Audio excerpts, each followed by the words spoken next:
Welcome to Tamil ticket talkies. இன்னைக்கு நம்ம கங்குவா படத்துடைய ரிவ்யூ தான் பார்க்க போறோம்.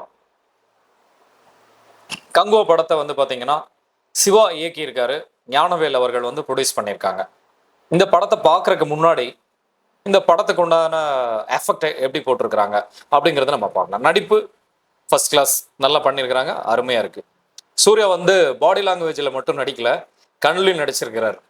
எப்படி நடிச்சிருக்கிறார் அப்படின்னா, அவருடைய பையனை மாதிரி இருக்கிற ஒரு கேரக்டர் கூட அப்படியே கண்ணுலேயே பேசுவார். அப்படியா அப்படியா, என்ன நம்ப மாட்டியா அப்படிங்கிற மாதிரியான சீன்ஸஸ் எல்லாம் அதில் வருது. நல்லா நடிச்சிருக்கிறாரு. ரெண்டாவது விஷயம், நிறைய ஆர்டிஸ்ட் நடிச்சிருக்கிறாங்க. யார் யார் அப்படின்னா, கோபி நடிச்சிருக்காங்க, அப்புறம் பாபி அவர் நடிச்சிருக்காரு, அப்புறம் புதுசாக ஒரு அந்த பொண்ணு பார்த்தீங்கன்னா நடிச்சிருக்கிறாங்க. திசா பட்டானி அப்படிங்கிற அந்த பொண்ணு ஹாலிவுட் ரேஞ்சுக்கு இருக்கு. எடுத்தோடனே படம் நம்ம இங்கே வந்திருக்கிறோமா ஹாலிவுட்டுக்கு போகணுமா அப்படின்னு தெரியல. நீங்கள் படம் பார்த்தாலும் என்னோட ஃபீலிங், நான் தனிப்பட்ட ஃபீலிங் சொல்கிறேன். அது என்ன ஃபீலிங் அப்படின்னா, ஒரு ஹாலிவுட் படத்தில் பாதியில் போய் உட்காந்தா எப்படி இருக்குமோ அந்த மாதிரியான ஒரு ஃபீலிங் வந்துச்சு. அது எனக்கு மட்டும்தானா இல்லை பார்க்குறவங்க எல்லாத்துக்குமா அப்படின்னு எனக்கு தெரியல. என்ன விஷயம் அப்படிங்கிறத நான் அப்புறம் சொல்கிறேன், பின்னாடி சொல்கிறேன். படம் ஓவராலாக பார்க்க போனோம் அப்படின்னா நல்லா இருக்கு. ஒரு 2.5 மணி நேரம் உங்ககிட்ட டைம் இருக்கு, ஸ்ட்ரெஸ்ஸாக இருக்கு, ஸ்பெண்ட் பண்ண முடியும், வீக்கெண்டாக இருக்கு அல்ல வீக் டேஸாக இருக்கு அப்படின்னா, ஒரு 2.5 மணி நேரம் உங்களுக்கு டைம் இருக்கு அப்படின்னா நீங்கள் இந்த படத்தை பார்க்கலாம், கண்டு ரசிக்கலாம். மற்றபடி பார்த்தீங்கன்னா, அடுத்தது டாபிக் விஷயம் என்ன அப்படின்னா, என்னென்ன பாசிட்டிவ்ஸ் இருக்கு அப்படிங்கிறது நம்ம சொல்ல போகிறோம். என்னென்ன பாசிட்டிவ் இருக்கு அப்படின்னா, படத்தில் நடிப்பு நல்லா, ஓவரால் நல்லா சூப்பராக பண்ணியிருக்காங்க. முக்கியமாக சொல்ல வேண்டியது பார்த்தீங்கன்னா, சினிமோட்டோகிராஃபி அருமை, அவ்வளோ அழகாக பண்ணியிருக்காங்க. ஏன்னா 2 விதமான விஷயங்களும் இதில் செஞ்சுருக்கிறாங்க.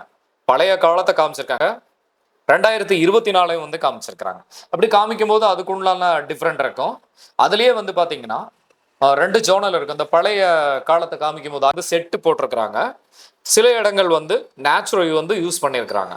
இந்த 2ஐயும் மேட்ச் பண்ணி மிக அழகாக சிஜி ஒர்க்கும் கேமரா ஒர்க்கும் அருமையாக பண்ணியிருக்கிறாங்க. எடிட்டிங் பற்றி சொல்லணும் அப்படின்னா, பழைய எம்ஜிஆர் படம் பார்த்த மாதிரி ஒரு சீன் எனக்கு ஞாபகம் வந்துருச்சு. அது நீங்கள் தவறாக நினச்சிக்க வேணாம். பழைய எம்ஜிஆர் படத்தில் பார்த்தீங்கன்னா, சிங்கத்தை கட்டி புரளுவார் எம்ஜிஆர், பயங்கரமாக இது பண்ணுவார், டிக்ஷும் டிக்ஷும் அப்படி சவுண்டெல்லாம் வரும். இது அதே மாதிரியான ஒரு சீன் ஒன்று ஞாபகப்படுத்துச்சு. அவங்க வேலை செஞ்சுருக்கிறாங்க. ஏன்னா அந்த மாதிரியான ஒரு முதலை காட்சி ஒன்று வருது. ஒரு தண்ணிக்குள்ள ஒரு முதலை அந்த பையனை துரத்திட்டு போகும்போது நம்ம சூர்யா காப்பாத்துறாரு அந்த பையனை. அந்த சீன் பார்த்தீங்கன்னா ரொம்ப கஷ்டப்பட்டு மெனங்கெட்டு தான் பண்ணியிருக்கிறாங்க. இருந்தாலும் அதுக்குண்டான ப்ரெசன்டேஷன்ல அவங்க தோத்துட்டாங்கன்னு தான் நான் சொல்லுவேன். கரெக்டா? ஏன், என்ன காரணம் அப்படின்னா, ஒரு சீனுக்கும் அடுத்த சீனுக்கும் அந்த ஒரு சீக்வன்ஸ்லயே லூப் கிடையாது. திடீர்னு பார்த்தீங்கன்னா மேலே இருக்கிறாரு, திடீர்னு முதலைக்கு மேலே இருந்தவர் திடீர்னு கீழே போய் கத்தி வச்சு கிழிக்கிறாரு. அந்த மாதிரியான சீக்வன்சஸ் எல்லாம் வருது. அதாவது எடிட்டிங் பொறுத்த வரைக்கும் இந்த படத்துல 0. என்ன காரணம் அப்படிங்கிறது எனக்கு தெரியாது. ஒரு சீக்வன்ஸ் எடுத்துட்டோம் அப்படின்னா அந்த சீக்வன்ஸ் பார்த்தீங்கன்னா ப்ராப்பரா லூப்பா இருக்கணும். அந்த சீக்வன்ஸ் லூப்பா இல்லை அப்படின்னா பார்க்குற நமக்கு ரொம்ப இரிட்டேட்டிங்கா இருக்கும். ஒரு இடத்துல திடீர்னு மரத்து மேல இருக்கிறாரு, திடீர்னு ஆளுங்களை கொண்டுட்டு கீழே நிற்பாரு. இந்த மாதிரியான அந்த ஒரே சீக்வன்ஸ்ல கட்டு நிறைய வருது. இன்டர்கட். அது எப்படி எடிட்டிங் மிஸ்டேக்கா, என்ன மிஸ்டேக்கு?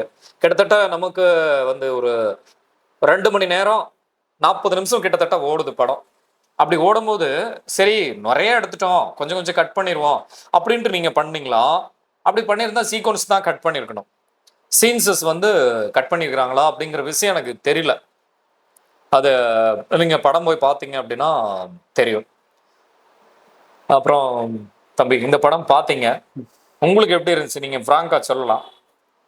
சின்ன வயசுல இருந்தே ஹாலிவுட் படம் பார்த்துக்கிட்டு தான் இருக்கேன். ஹாலிவுட் படம். ஸோ அதுல இருந்து இதை கம்பேர் பண்ணும்போது இது கொஞ்சம் டிசப்பாயின்மெண்ட்டாக தான் இருக்கு எனக்கு. என்னன்னா படம் ஃபுல்லாக கத்திக்கிட்டே இருக்காங்க. எதுக்கு கத்துறாங்க? ஒரு கத்தியை தூக்குறதுக்கு கூட கத்துறாங்க. ஏன்னா அவ்வளோ ஃபோர்ஸ் கொடுத்து ஒரு கத்தி யாரும் தூக்க மாட்டாங்க. ஸோ அதுக்கெல்லாம் கத்துறாங்க. ஒரு ஒரு ஹீரோ என்ட்ரி ஆகுன்னா அங்க இருக்கிற ஆடியன்ஸ் கத்துவாங்க.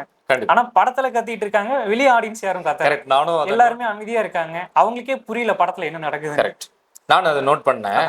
திடீர்னு எடுத்தோன்னே கங்குவா அப்படிங்கிறாங்க. யாரா அது பின்னாடி ஏதோ கத்துறாங்க போல அப்படின்னு நான் திரும்பி பார்க்கும்போது திரையில தான் ஒருத்தர் கத்துறாரு, கங்குவாவா அப்படிங்கிறாரு. அப்புறம் டிசப்பாயிண்ட் ஆயிடுச்சு. ரொம்ப கஷ்டம். ஏன்னா கிட்டத்தட்ட ஒரு 10 ஸ்பீக்கர் இருக்குது தியேட்டர்ல. இந்த சீட்டு வந்து பாத்தீங்கன்னா டிம்மு டிம்மு டிம்முன்னு தூக்கி போடுது. ஆனா முக்கியமான விஷயம் ஒன்று சொல்லணுங்க. டிஎஸ்பி தேவி ஸ்ரீ பிரசாத் மியூசிக் நல்லா பண்ணியிருக்கிறார். என்னது மியூசிக் டைரக்டர் காலமா அது? எனக்கு ஒண்ணுமே புரியல. அருமையா பண்றீங்க எல்லாருமே. தேவி ஸ்ரீ பிரசாத் சூப்பரா பண்றீங்க.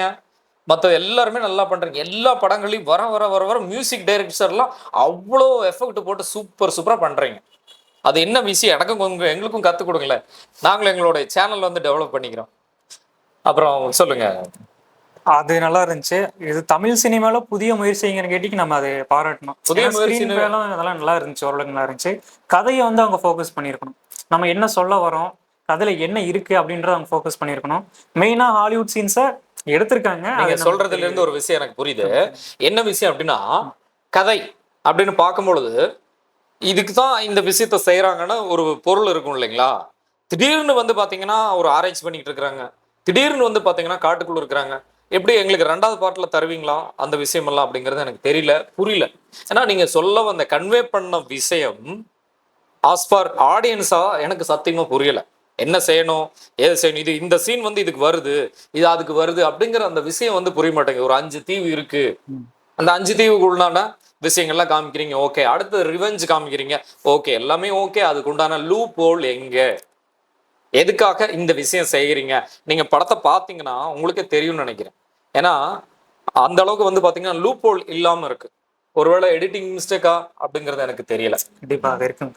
ஏன்னா ஒரு ஆர்ரேட்டட் மூவி மாதிரி தான் இருக்கு. கையெல்லாம் வெட்டுறது, தலையை வெட்டுறது இருக்கு. அதை கொஞ்சம் இன்னும் கொஞ்சம் டிஃபைண்டா காமிச்சிருக்கலாம். ஏன்னா த பாய்ஸ்ன்றத உள்ள காமிச்சிருக்காங்க. த பாய்ஸ்ன்ற அந்த சீரிஸ் அவங்க பார்த்துருந்தாங்கன்னா அது தெரிஞ்சிருக்கும் அவங்களுக்கு. ஏன்னா ஆர்ரேட்டருங்கிறது அதுல தான் அதிகமா வந்திருக்கும். அதிகமா வருது. கொஞ்சம் அவங்க கொஞ்சம் இன்னும் கொஞ்சம் டெவலப் பண்ணியிருக்கலாம். பட் இருந்தாலும் நல்லா தான் இருக்கும் படம். நம்ம பார்க்கலாம், ஒரு டைம் பார்க்கலாம். நம்ம ஒரு தடவை பார்க்கலாமா?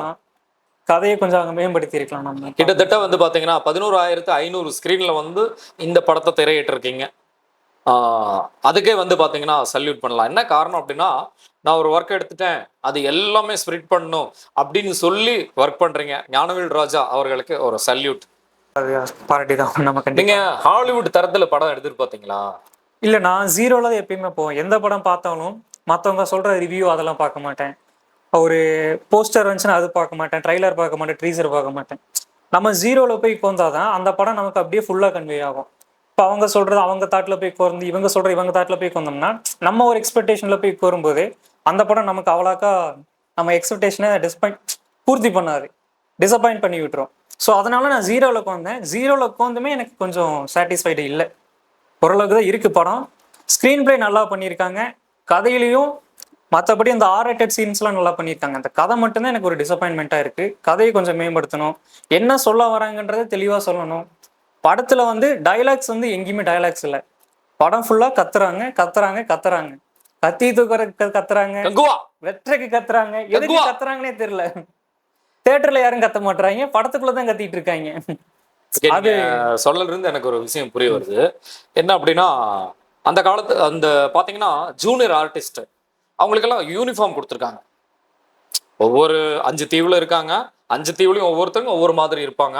சில விஷயங்கள் வந்து நம்ம கன்வே பண்றதுக்காக நிறைய காட்டுக்கு. ஏன்னா ஒரு வருஷம், ஒரு நாளோ 2 நாளோ 6 மாசமோ 10 மாசமோ அந்த மாதிரி கிடையாது. 2.5 வருஷம் வந்து வெயிட் பண்ணி இந்த படத்தை வந்து முடிச்சிருக்கிறீங்க.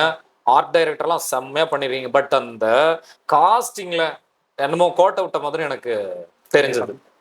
அது காஸ்டிங் வந்து பாத்தீங்கன்னா கிட்டத்தட்ட அந்த மையப்புள்ளில இருக்கிற அந்த தீவுக்கு வந்து பாத்தீங்கன்னா ஒரே மாதிரி யூனிஃபார்மா கொடுத்துருக்காங்க. எல்லாரும் ஒரே மாதிரி இருக்காங்க. எல்லாம் ஒரே மாதிரி. உங்கள் எங்க போனாலும் அதை பார்த்தா அவங்க மட்டும்தான் இந்த மையத்தீவுல இப்படித்தான் இருப்பாங்க அப்படின்ட்டு. திடீர்னு பாத்தீங்கன்னா ரத்தக்காவு வாங்குற ஒரு தீவு ஒண்ணு இருக்கு. அதுல பாத்தீங்கன்னா கொடூரமா கொடுத்துருக்காங்க. அது எல்லாமே அப்படித்தான் இருப்பாங்க. ரத்தத்துல குளிக்கிறாங்க, இதயத்தை புளிறாங்க, கையை எடுத்து எலும்ப தனியா வச்சு மாலையை போட்டுக்கிறாங்க, தலையை வெட்டி திங்கிறாங்க. எப்போ பயங்கரமா இருக்கு. ஆனா அவ்வளோ பண்ண வில்ல கடைசியில சப்பையா போயிடும். அதுதான் ஏன்னு தெரியல. ஏன்னா வில்ல அப்படின்ட்டு ஒரு ஃபுல் டப் நம்ம கொடுக்குறோம் அப்படின்னா கரெக்டா சூப்பரா இருக்கணும். இந்த வில்லனை அடிக்க முடியுமா நம்மால அப்படிங்கிற ஒரு தாட் நமக்கே வரணும். என்னன்னா 2-3 தடவை பாக்குறான், சில கடைசி சீன்லாம் வந்து பார்த்தீங்கன்னா எனக்கு உண்மையிலேயே ஒரு மாதிரி ஆயிடுச்சு. என்னன்னா ஒரு லேப்டாப் வச்சிருப்பாங்க. இந்த படம் இல்லை, அது வேற படம். ஒரு லேப்டாப் வச்சுட்டு வில்லனை அங்கே வர வச்சுட்டு ஒரு கயிறை கட்டி அவனோட மகனை தொங்க விட்டுருவாங்க. அந்த சீனை அப்படியே கன்வீட் பண்ணிருக்கீங்களோன்னு எனக்கு தோணுது. அது இந்த படம் நான் சொல்ல வரல, உங்களுக்கே புரிஞ்சிருக்கும்னு நினைக்கிறேன். அதே மாதிரி கங்குவா கையில ஒரு கயிறை கொடுத்து அவங்க மகனை வந்து பாத்தீங்கன்னா தொங்க வச்சுட்டு என்ன பண்ணிருக்கிறாங்க, அதுல வந்து ஃபைட் பண்றாங்க. அதுலயும் நம்ம கங்குவா தான் வந்து நல்லா காப்பாத்துற மாதிரி வந்து பண்ணி நீட்டா பண்ணிருக்கிறாங்க. பட் அங்க காப்பாற்ற முடியல. நெக்ஸ்ட் ரிவெஞ்சில் காப்பாற்றுற மாதிரி நமக்கு வந்து கன்வே பண்ணியிருக்கிறாங்க.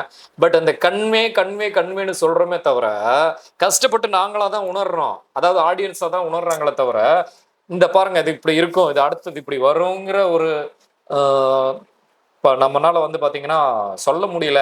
லூப்பே கிடையாது எங்கேயும். அந்த லூப் வேணும். விஷயம் என்ன அப்படின்னா, ஒரு காட்சி, அந்த காட்சி வந்து பார்த்தீங்கன்னா ஒரு டைரக்டருக்கு உண்டான விஷயம் என்னன்னா இப்படி விளக்கி அழகாக கூறணும். பார்க்குற ஆடியன்ஸ்க்கு வந்து அப்பதான் நல்லா இருக்கும். இவ்வளோவெல்லாம் இருக்கா, இப்படிலாம் இருக்கா. நம்ம படத்துக்கு ஏன் போறோம் அப்படின்னா, வாழ்க்கைக்கு முக்கியமான விஷயம் என்னன்னா கற்பனை உலகம். அங்கதானே கொஞ்ச நேரம் சந்தோஷமா இருப்பேன் இல்லைங்களா? எல்லாருமே அப்படித்தான். கற்பனை உலகத்துல கொஞ்ச நேரம் சந்தோஷமா இருப்போம். அதுக்காக தான் நம்ம எல்லாருமே படத்துக்கு போறோம். ஆனா இந்த கற்பனை உலகத்திலேயே போட்டு கஜமுஜா பண்ணி, ஏய் இனிமே வராதிங்கடா, நாங்க இப்படித்தான் எடுப்போம், சாரி அப்படி நீங்க சொல்ல வந்தீங்களான்னு எனக்கு தெரியல. இந்த மாதிரி பண்றீங்களே ரொம்ப கஷ்டமா இருக்கு. கஷ்டமா இருக்கு அப்படிங்கிறத விட இன்னும் கொஞ்சம் எதிர்பார்க்குறேன்னா, எவ்வளோ எஃபெக்ட் போடுறீங்க, அவ்வளோ கஷ்டப்படுறீங்க. சிஜி ஒர்க்கெல்லாம் சும்மா பண்ண முடியாது. கிட்டத்தட்ட கோடிகளை கொட்டி கொடுத்தா மட்டும்தான் அந்த முதலை சீக்வன்ஸ் எல்லாம் பண்ணது மிக அருமையா இருந்துச்சு. பட் அதுல வந்து நம்ம ஒரு கோஆர்டினேட் பண்ணணும். இந்த சீனுக்கு அடுத்து இந்த சீன் வரணும், இந்த சீனுக்கு அடுத்து இந்த சீன் வரணும். நாங்க ஒரு இண்டஸ்ட்ரியில் இருக்கிறனால சொல்றேன் அப்படின்னு நினைக்க வேணாம். பொதுமக்கள் கருத்தே அதுதான். என்ன பின்னாடி ஒருத்தர் இருந்தாரு, அவர் என்ன பேசுனாரு தெரியுங்களா? ஏன்னா திடீர்னு மேலைக்கு முதலைக்கு மேல வந்தவர் பின்னாடி நின்று கீறிட்டு இருக்காரு அப்படின்னாரு. டெலிபோர்ட் ஆயிருப்பாரு. அப்புறம் இன்னொரு விஷயம், முக்கியமான விஷயம் என்னன்னா 3Dல வந்திருக்கு இந்த படம். 3D கிளாஸ் வந்து கொடுத்தாங்க. இப்படி திரும்பணும்னா திடீர்னு கீழே வந்துருச்சு. இருட்டுக்குள்ள நான் அப்படியே தொலைவிட்டு கிடந்தேன். எங்கடா கிளாஸ் காணோன்ட்டு டார்ச் போட்டு அதுக்கப்புறம் அங்க பாத்தீங்கன்னா 2வது சீட்டுக்கு அந்த பக்கம் போயிருச்சு. அதை எடுத்துட்டு வந்தேன். ஒண்ணு. 3வது விஷயம் என்னன்னா 3D கொடுத்துருக்குறீங்க, சூப்பர். பட் அந்த எஃபெக்ட் ஸ்டார்டிங்ல அந்த எழுத்து போடும் போதுல இருந்து அந்த ஃபீல் கொடுக்கணும் 3Dக்கு. எதுவுமே இல்லை. எல்லாருமே தேட்டர்ல என்ன கத்துனாங்கன்னா, அண்ணா எனக்கு எதுவுமே தெரியல, மங்களா இருக்கு அப்படின்னாங்க. நான் கூட சரி ஸ்க்ரீன்ல இருந்து ஏதோ பேசுவாங்க போல இருக்கு அப்படின்ட்டு அதே மாதிரி நினைச்சிட்டேன். ஏன்னா ஸ்பீக்கர் செட்டப்லாம் வச்சு அழகா சூப்பரா பண்ணியிருந்தாங்க. மங்களா இருக்கு. அப்புறம் ஒரு அந்த படம் எழுத்தெல்லாம் போட்டு முடிச்சு இன்ட்ரோடியூஷன்ஸ் கொடுத்து அதுக்கப்புறம் வந்து நல்லா இருந்துச்சு. மாஸ் சீனு காமிக்கும் போது எப்பவுமே தமிழ்நாட்டோட தலையெழுத்தா இந்தியாவோட தலையெழுத்தா எதுவுமே தெரியல. கதாநாயகன் பூரா தண்ணி அடிக்கணுமாயா? தண்ணி அடிச்சாதான் ஏத்துக்குவீங்களா? அப்பதான் கதாநாயகனா? தண்ணி அடிச்சாதான் ஏத்துக்குவீங்களா கதாநாயகன்னு? சார் நான் கேட்கல, ஆடியன்ஸ் கேட்குறாங்க. அப்படி ஒரு ஒழுக்கக்கேடானவர் நல்லவரா இருப்பாரா அப்படிங்கிற விஷயம் நமக்கு தோணுது இல்லையா? சூர்யா பத்தி எங்களுக்கு தெரியும். எக்கச்சக்கமான வேலை வந்து பாத்தீங்கன்னா நல்ல விஷயங்களை அவர் செஞ்சுட்டு இருக்காரு. உதாரணத்துக்கு வந்து பாத்தீங்கன்னா கிட்டத்தட்ட ஒரு 7,000 கணக்கான குழந்தைங்களை படிப்புக்கு உதவி பண்ணியிருக்கிறாரு. இன்னும் பண்றாரு, பண்ணிக்கிட்டு தான் இருக்கிறாரு. அந்த மாதிரி ஒரு ஒரு இதை வந்து பாத்தீங்கன்னா இன்ட்ரோடியூஸ் பண்ணும்போது மாசா இருக்கணும் தான், ஓகே. பட் அதுக்கு வந்து மாசா இருக்கணும் அப்படின்னு சொல்லிட்டு அழகா ரஜினி மாதிரி நடந்து வந்து திடீர்னு லோடுக்கு பாண்டி மாதிரி போனா எப்படி இருக்கும், அந்த மாதிரி எல்லாம் எனக்கு கொஞ்சம் தோணுச்சு. ஃபர்ஸ்ட் சீன்ல திடீர்னு வந்து பாத்தீங்கன்னா அந்த ஜிம் சீக்வன்ஸா இருக்கும். ஜிம் சீக்வன்ஸ்ல திடீர்னு வெளியே வரும்போது கோட்டோட வர்றாரு. இதைதான் நான் சொன்னேன். ஒரு காட்சியிலிருந்து இன்னொரு காட்சிக்கு வரும்போது லூப் போலே இல்லை. ஜிம் சீக்வன்ஸ் காமிக்கிறீங்க, ஃபைட் காமிக்கிறீங்க, எல்லாம் ஓகே. பட் ரிசல்ட் ஓவராலா பார்க்க போனா படம் நல்லா தான் இருக்கும். பார்க்கலாம், ரசிக்கலாம். ஒரு தடவை வந்து தம்பி சொன்ன மாதிரி ஒரு தடவை வந்து நம்ம போகலாம். நம்ம கிட்ட ஒரு 2.5 மணி நேரம் மீதி இருக்கு, நான் ஒரு கற்பனை உலகத்துக்குள்ள போகணும், போயிட்டு வரணும். ஆனா எதிர்பார்ப்புகள் எனக்கு பயங்கரமா இருக்கு. எனக்கு படம் அப்படி இருக்கணும், படம் இப்படி இருக்கணும், என்னை உட்கார வச்சு நல்லா ஒரு ராஜ கிரீடத்துல உட்கார வைக்கணும் அப்படின்னு நினைச்சு போவேன்னா எதிர்பார்ப்பு இல்லாம போங்க. உங்களுடைய அந்த டைமை வந்து என்டர்டைன் பண்ணக்கூடிய படமா வந்து இது இருக்குன்னு நான் நினைக்கிறேன். கண்டிப்பா. என்ன மக்களே பாத்தீங்களா, நம்மளுடைய YouTube channel Tamil ticket talkies வந்து இன்னும் நீங்க சப்ஸ்கிரைப் பண்ணலன்னா தயவு செஞ்சு சப்ஸ்கிரைப் பண்ணுங்க, பெல் ஐக்கான் வந்து அழுத்துங்க. தேங்க்யூ. வாழ்க வளமுடன்.